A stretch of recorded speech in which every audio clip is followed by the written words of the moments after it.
आत्मा अविनाशी है, क्योंकि आत्मा मीन्स अवेयरनेस, आत्मा मीन्स कॉन्शियसनेस। कॉन्शियसनेस एक ही होती है, चाहे वो बॉडी कॉन्शियसनेस हो चाहे soul consciousness. Consciousness means consciousness. आत्मा को कोई डिस्ट्रॉय नहीं कर सकता, क्योंकि कॉन्शियसनेस को कोई डिस्ट्रॉय नहीं कर सकता। अर्थात आत्मा के अंदर जो 7 गुण और 8 शक्तियाँ हैं, आत्मा की शांति, आत्मा की पवित्रता, आत्मा का आनंद, आत्मा का प्यार, आत्मा की शक्ति, आत्मा का सुख, ये सब गुण और शक्तियाँ जो हैं, इनका आधार है परमात्मा।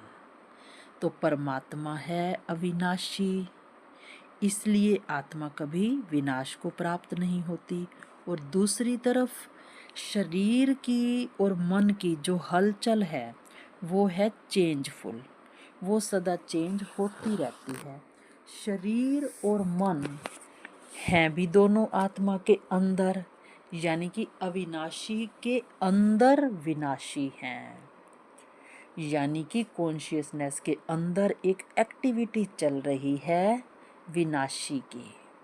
जैसे स्पेस के अंदर मकान, बिल्डिंग, घर, बाजार हैं, ऐसे ही कॉन्शियसनेस के अंदर मन और शरीर की एक्टिविटी चल रही है, जो है चेंजफुल, हमेशा ही चेंज होने वाले। मन में कभी सुख कभी दुख के थॉट्स चलते हैं, लाभ हानि के, मान अपमान के थॉट्स चलते हैं, जो चेंज होते रहते हैं। मन के अंदर जो इमोशंस हैं, फीलिंग्स हैं, वो भी चेंज होती रहती हैं थोड़ी थोड़ी देर में। और आत्मा है चेंजलेस, आत्मा है थॉटलेस, आत्मा है बॉडीलेस।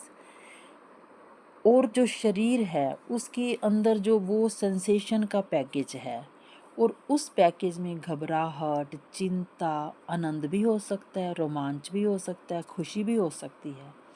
आत्मा की पवित्रता, शांति, शक्ति, प्रेम को वो शरीर की चीज़ें डिस्ट्रॉय नहीं कर सकती, क्योंकि इनका आधार है, शरीर वाली चीज़ों का आधार क्या है, विनाशी चीज़ों पर डिपेंड है।